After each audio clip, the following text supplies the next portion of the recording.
Recently, I've noticed a strange trend in my YouTube suggestion algorithm. There seem to be a number of new YouTube channels popping up that play what are clearly AI-generated, long-form philosophical monologues regarding Transcendentalism. Some of the topics that they're discussing are from things like Stoicism or Buddhism or Taoism. There are some that directly reference Taoism. There are many that directly reference Stoicism or Buddhism. There are a lot of them that talk about quantum physics and things like that, that intermix these areas on the less easily appreciable to the layman edge of science, especially science that's heavily focused on advanced math, and these areas of mysticism and transcendentalism that tend to have a wide appeal and speak to people because they do, I think, have validity. But what you'll notice when you listen to these videos is that they use these same phrases over and over again. One of the ones they say is, let's look at it another way, or think about this, or but consider. They keep, the language that they use is very similar to one another, and it's this language that kind of keeps the ball rolling without it really going anywhere. So today what I'd like to do is talk a little bit about some of what they're talking about, and also kind of some of the background of some of the ideas that they're getting into, as well as other similar examples of this kind of intermixing of science and transcendentalism, and where sometimes I think it can be a little bit misleading. So I find that a lot of the time when I'm hearing this content, it's because I fall asleep listening to something, and then I wake up and it's been going on for hours, and I think that this is what funnels the YouTube algorithm into playing more of this. You end up with these 2-3 hour long, just, ambient music with a kind of slow voice talking about this stuff. A lot of them are related to things like death, especially from a perspective of death being illusory, or of the disconnection between people being illusory. So I do want to get into some of that. A lot of what they talk about, to me, most directly relates to ideas that are familiar from Taoism and from Gnosticism. Specifically, the idea of the Tao itself.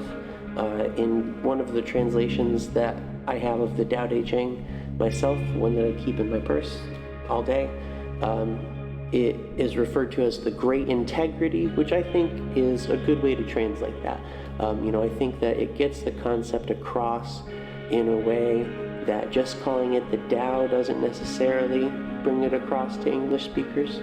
I don't speak, Mandarin. I don't speak Cantonese, any form of Chinese. I don't speak any Eastern languages. I'm primarily an English speaker.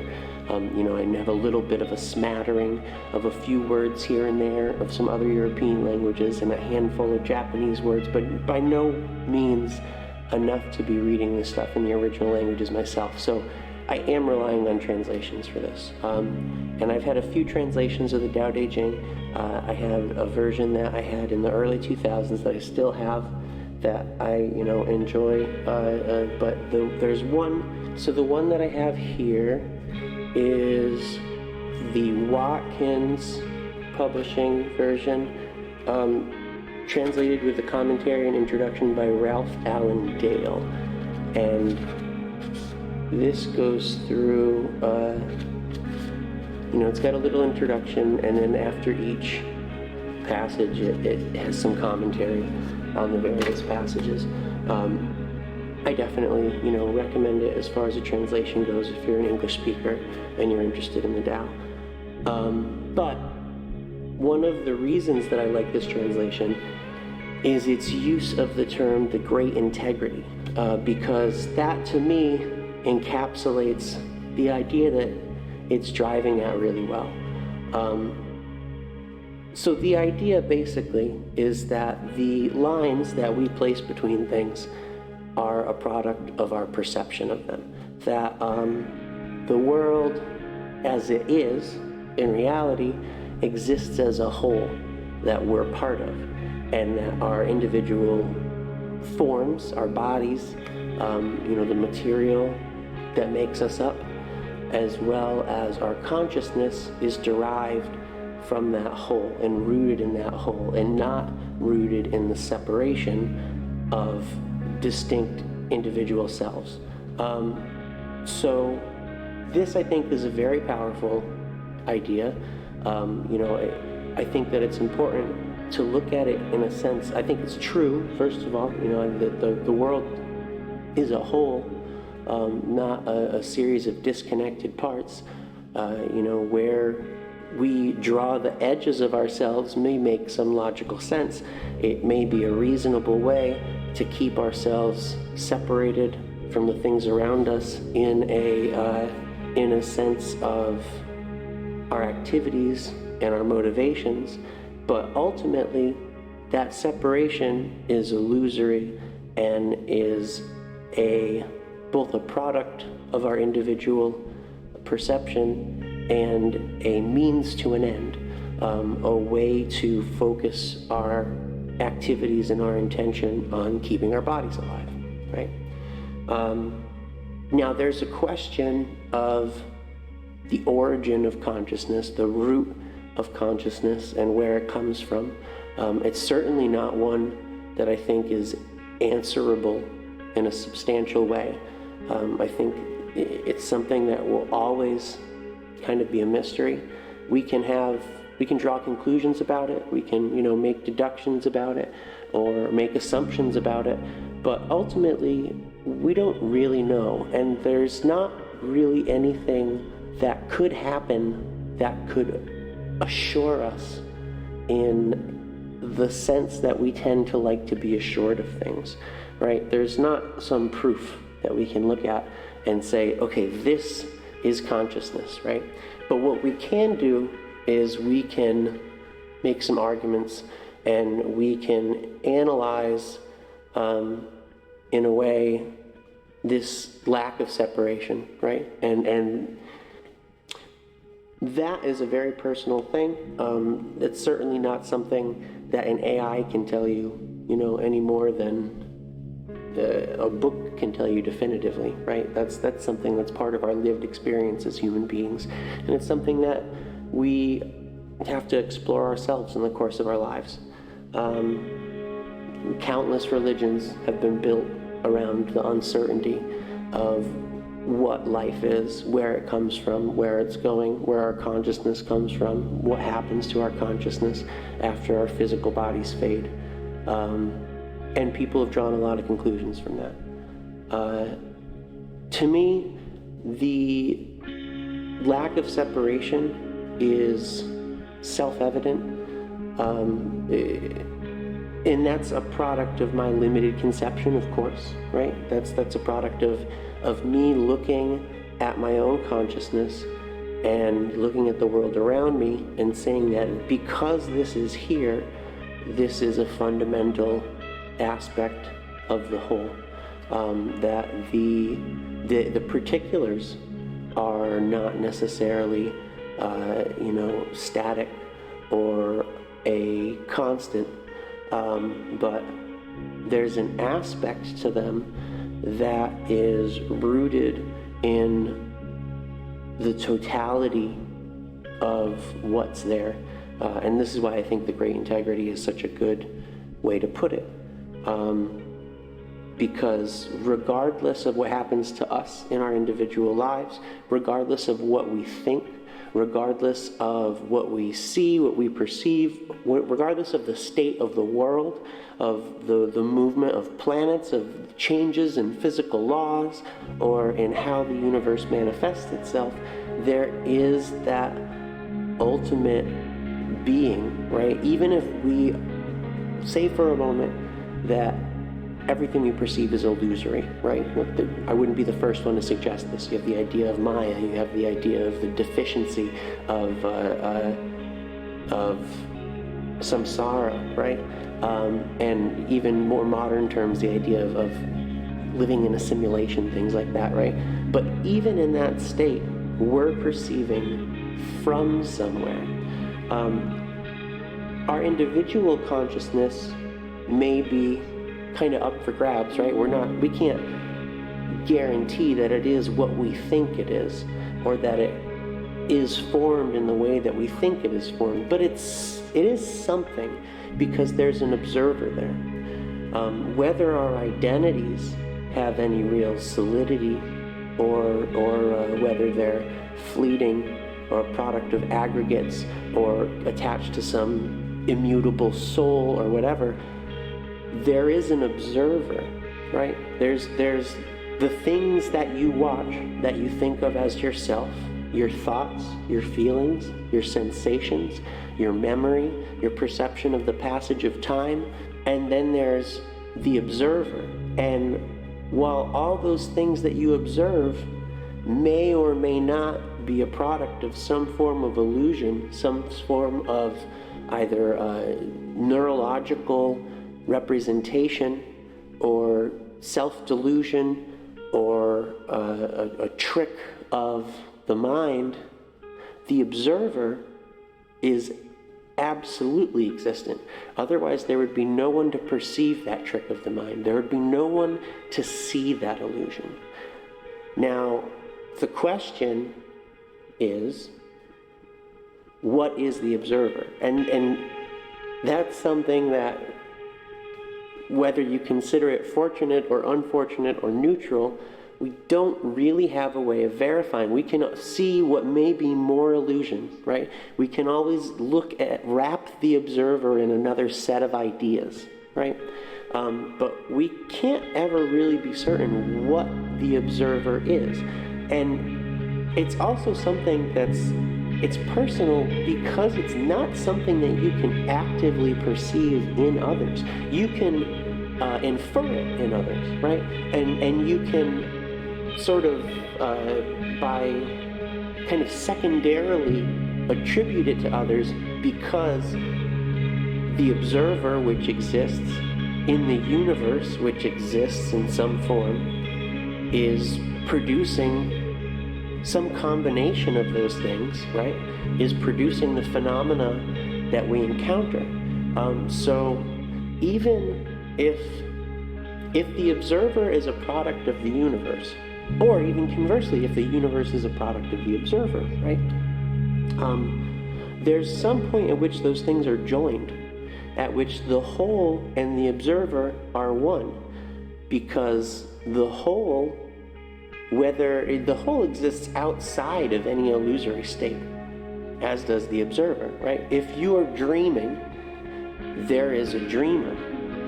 Regardless if there's a real place that they're dreaming, eventually somewhere, outside of layers and layers of reality or unreality, whether there is some ultimate state of being or not, the observer and the world the observer exists in exist on some level, right? So we can attribute a connection to that wholeness to others. The difficulty is that we can't be certain that they are as they appear. And this is where you run into solipsism, right? This is this idea that potentially only the observer is real and everything else is an illusion. And there isn't really a solid way to say that that's not the case. Like, there isn't a way to really confirm that that's incorrect, right? But what we can do is we can know that we ourselves, as observers, exist. We can know that as observers, we exist in some sort of medium, right? In some kind of, whether it's a realm or an experience or whatever you want to attribute to it, through which we're having this experience, through which we are seeing either a real world around us or an illusion around us or something. The observer is observing something, right? And that something is connected to the observer. It's not disconnected. So there is a reality, right? There is a fundamental state of being, and there is ourselves within that fundamental state of being.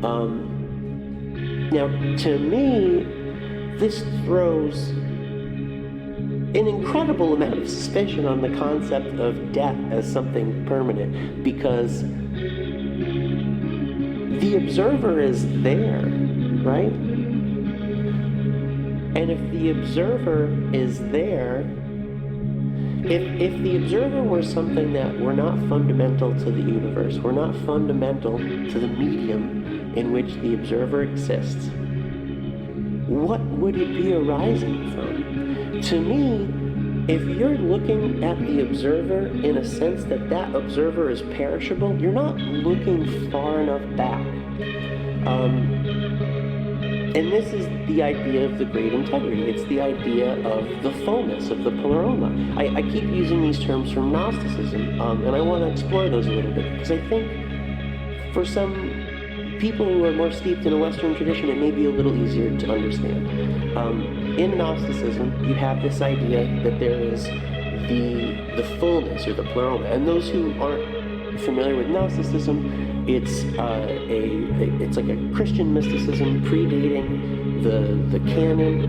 If you look at the Nag Hammadi library, the Gospel of Mark,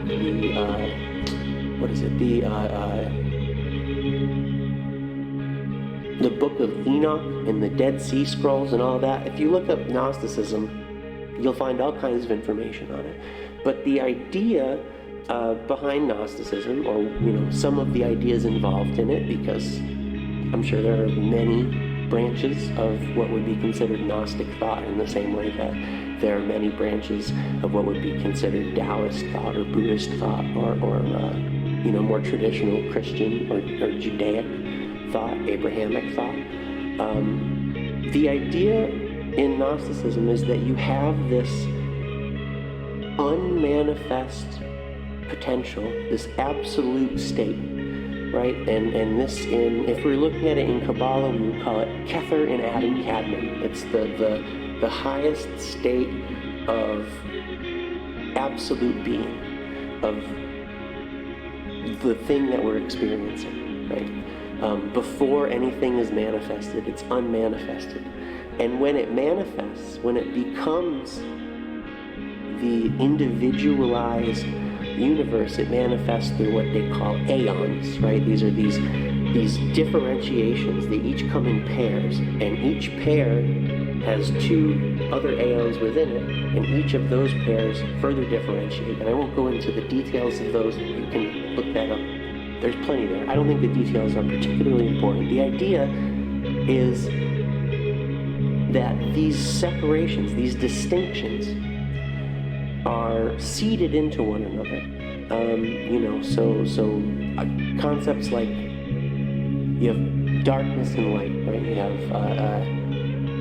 things like that. These things that exist through differentiation, and we can even look at that and label things like the observer and the observed, right? But ultimately, the observer and the observed are both part of this more fundamental state. So within Gnosticism, you have these aeons that are emanating into further and further aeons, until eventually one of them emanates on their own without their pair. There's this separation that happens, a disconnect. And from that emanation is created this being called demiurge. And the demiurge believes that it is the absolute state. It's this reflection of the absolute state that is not the absolute state itself, right? And it creates this world that in Gnosticism is known as the deficiency, and this is in contrast to the pleroma, or the fullness, which is the totality of the experience. So the deficiency is this disconnected experience, and this experience of separation. And within Gnosticism, the goal is to reunite Logos, which is the Word, with Sophia, which is wisdom. The reality of what is with the understanding of what is, so that the understanding can be pulled up out of the deficiency and back to the fullness, so that you can reunite these apparently disconnected parts and create a connected whole again. Not create, but realize a connected whole. Because that's the premise of this, in large part, is that the disconnection isn't real. The disconnection is something that we impose on it, right? Whereas the reality is this intimate connection, this irrevocable connection. In Taoism, you have this concept that there is no defilement and there is no purification. Those are both parts of what we would call the 10,000 things, right? Where you have the wholeness is one, and then that separates into two, and then two separates into three, and from 3 to 10,000 things. All the little phenomena that we experience that distract us, right? That we get caught up in the separations and distinctions of, that bring us, in our perception, further away from the fundamental state of unified being, this state of non-duality. But that's illusory, right? And even the striving to get back to this fundamental state is itself part of the illusion, is itself part of the illusion of separation. It's this reaching, this craving for something that we've decided that we're disconnected from, that we've fooled ourselves into believing isn't us, is itself illusory. So when we look back to these AI models, there's an irony to it, isn't there? Because looking at it through this lens of, oh, this is an AI model feeding me schlock, is in a sense itself this imposition of defilement and purification, right? It's a negation of the fundamental state of being. It is itself an artificial separation.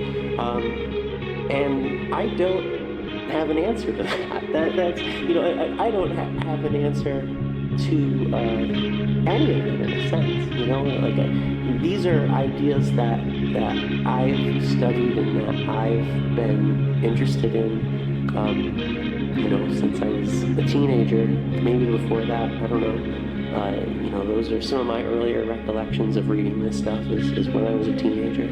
But it's something that I've also had direct experiences that lead me to in my own life. But it's not something that I can say absolutely, It's something that we can only experience individually for ourselves. And that, I think, is, in a sense, the irony, and in another sense, if back from this disconnected perspective of the 10,000 things, sitting here in the deficiency, in all of our arrogant self-aggrandizement, is where I see it coming from an AI, and it makes me balk.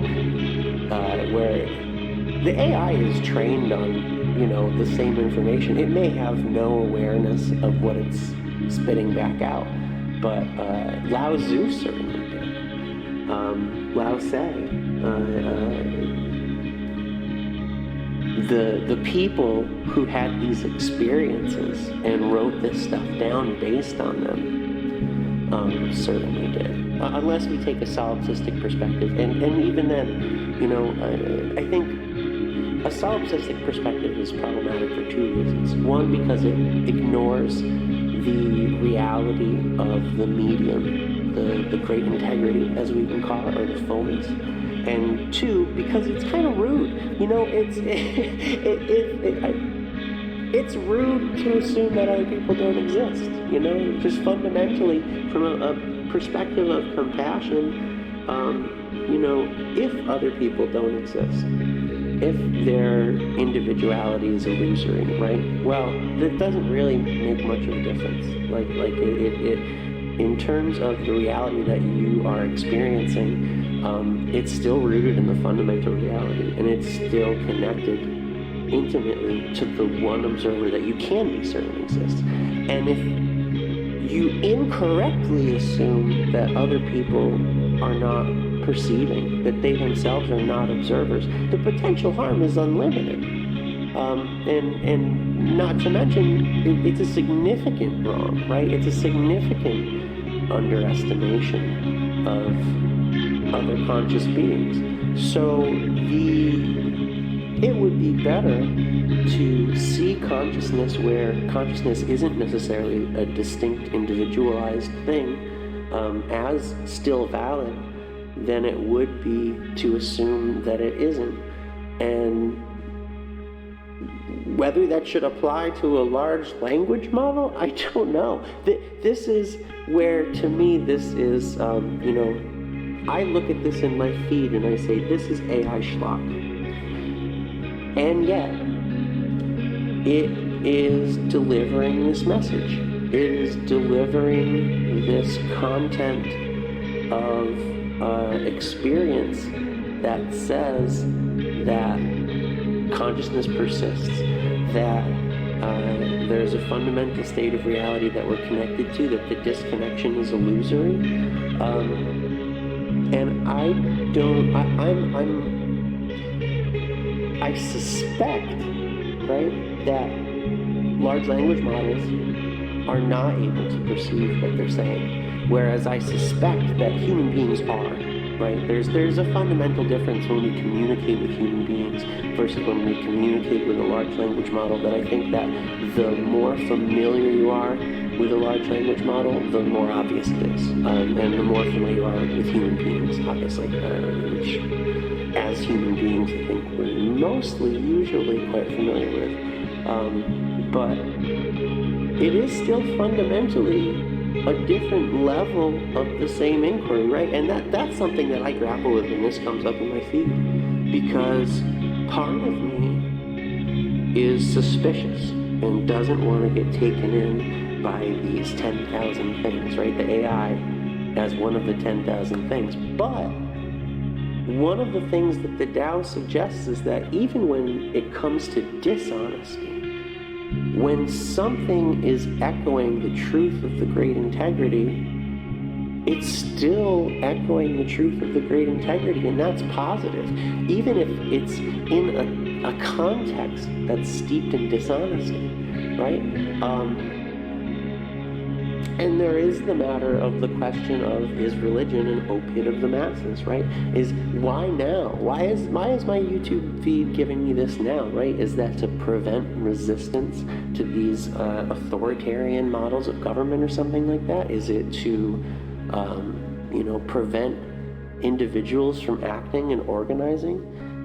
Do individuals need to act and organize? Where, is that part of compassion, or is that part of this artificial sense of disconnection? I think ultimately the answer is that I don't have an answer, and that's okay. That's the experience itself is its own value. So I think I've talked long enough about this for today. I need to go. So I want to put that out there, and let me know what you think. This is going to be on YouTube, so I'm going to say those 3 words that are definitely part of the 10,000 things, but hey, you got to go through the medium that you're in. Like, comment, subscribe. It's absurd, but this is where we are. So yeah, good luck out there.